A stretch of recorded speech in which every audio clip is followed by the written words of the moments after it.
Flake here with your national briefing. Making news today, freedoms for the unvaccinated in New South Wales on the way. Canberra unveils its latest tilt towards artificial intelligence, and the Golden Globe nominees are out. But first, the PM's talking up the creation of an mRNA vaccine hub in Melbourne, which he claims will make Australia a leader in the field. An in-principle partnership has been struck with Moderna, the Victorian and federal governments, to have one up and running by 2024. Scott Morrison says we can also expect the project to fuel jobs growth, which plays exactly into our economic goals of securing the economic recovery. 1 million Australians are now employed in manufacturing.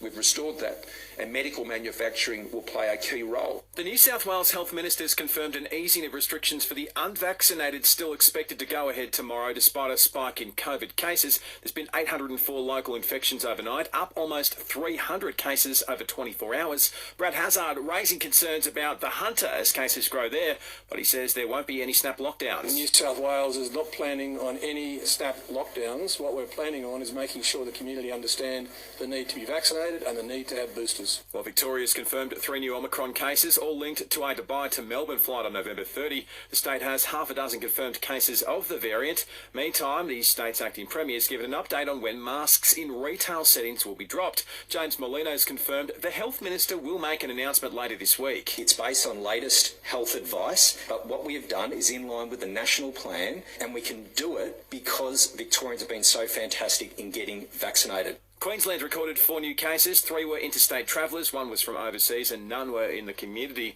The state's Chief Health Officer, John Gerard, says it's believed the overseas traveller from Kenya has the Omicron variant. This is a pattern we're likely to continue to see. If the experience from the United Kingdom is anything to judge by, we are certainly anticipating that Omicron is likely to become the dominant strain worldwide in the coming weeks. Canberra's opened a new artificial intelligence centre, investing more than $120 million in hopes of becoming a global leader in the field. The sector's tipped to contribute a whopping $20 trillion to the global economy by 2030. And the nominees for this year's Golden Globes have been announced. Streaming service Netflix has led the way when it came to films with 17 nods, including The Power of the Dog, while Squid Game's in the running for the Best Drama Series. Selling the family home. You'll want a job for you first.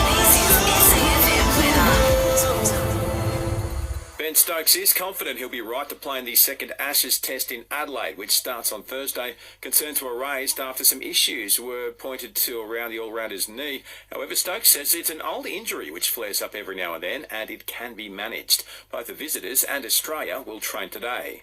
And former Carlton star Mark Murphy's given his 2 cents on the club's decision to sack Brett Ratton in 2012 and hire Mick Malthouse, saying it was the wrong call and he hated turning up at the footy club during that period. It's partly cloudy on the Limestone coast today with a top of 25. Tomorrow we're looking at some clouds once again with a top of 23 and a low of 10, but there should be some sun on Thursday. And catch every ball of the Ashes live, download and join our listener app now.